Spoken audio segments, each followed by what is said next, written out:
छोलिया हो या लोबिया, सफेद चने या काले चने, सब कुछ मजेदार बने। बांग्लादेश में यूनुस सरकार का तख्ता पलट होना तय है। किसी भी वक्त मोहम्मद यूनुस इस्तीफा दे सकते हैं। आपको याद होगा कल ही ये खबर आई थी, ये संकेत दे दिया था मोहम्मद यूनुस से कि वो पद छोड़ सकते हैं। बांग्लादेश में मोहम्मद यूनुस और सेना के बीच काफी ज्यादा तनाव है। बन नहीं रही है सेना और मोहम्मद यूनुस के बीच में।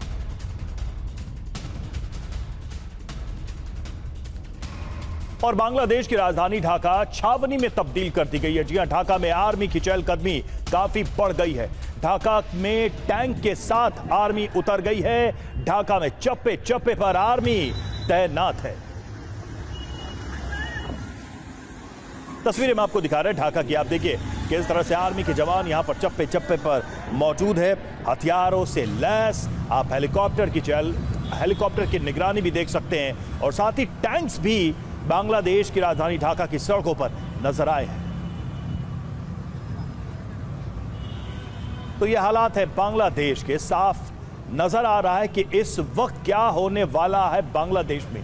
और एक तरीके से सेना ने ही यूनुस सरकार के खिलाफ बिगुल फूंक दिया है और ऐसे में यूनुस सरकार का जाना लगभग तय हो गया है। तो मोहम्मद यूनुस का इस्तीफा अब किसी भी वक्त हो सकता है। खबर क्या है इसको आप पहले फटाफट देखिए।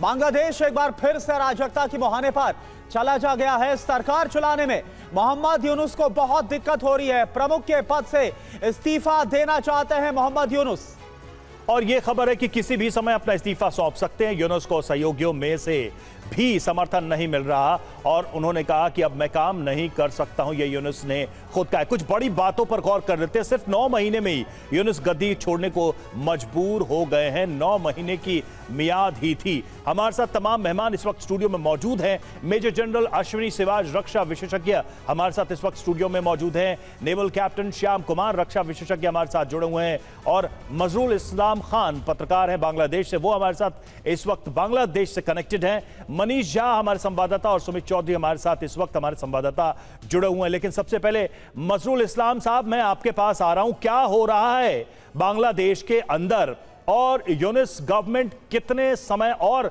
रहेगी बांग्लादेश में? क्या खबरें मिल रही हैं वहां से? देखिए, वो जो खबरें आ रहा है ये आपको क्रॉस चेक करना पड़ेगा, क्योंकि मैं जिस एरिया पे रहता हूँ वहाँ पास में ही कैंटोनमेंट है। हमारे घर के सामने भी कोई आर्मी नहीं है। तो फुटेज पे आ रहा है कि सारे बांग्लादेश पे फौजी मूवमेंट हो रहा है।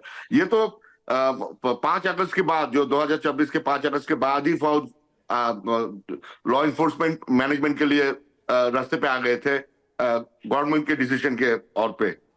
अब जो बातें हो रहे हैं कि चीफ ऑफ आर्मी स्टाफ ने जो करवे बात की, ये चलते रहते, मगर जो अगुवाई आ रहे हैं कि टैंक उतर गए रास्ते पे, घर घर पे या डिफरेंट रोड क्रॉसिंग पे वो फौज है। हाँ, ये ड्यू टू बहुत सारे प्रोटेस्ट चल रहे हैं इस ढाका पे from different civil issues. Okay, नहीं, क्या आप ये कह सकते हैं कि यूनुस सरकार और सेना के बीच, आर्मी के बीच सब ठीक है बांग्लादेश के अंदर? अब तक जो हो रहा है, सेना आर्मी चीफ ने तो खुलासा कर दिया कि वो जो ह्यूमैनिटेरियन जो कॉरिडोर दिया गया है उनके अपोज किया। उसने बोला कि व्हाटएवर हैपेंस, बांग्लादेश की जो सोवरेनिटी है, बांग्लादेश की जो पीपल्स राइट है, army will not consider with that. इससे ज्यादा तो हम लोग तो कुछ नहीं देख रहे हैं। लेकिन मजरूल साहब, सवाल ये लाजमी है, आऊंगा आपके पास क्रॉस चेक करना चाहिए। बिल्कुल इस पर हम लगातार खबरें दिखा भी रहे मजरूल साहब की आखिर मोहम्मद यूनुस को क्यों पद छोड़ने जैसी बात कहनी पड़ी। अब छोलिया हो या लोबिया, सफेद चने या काले चने, सब कुछ मजेदार बने।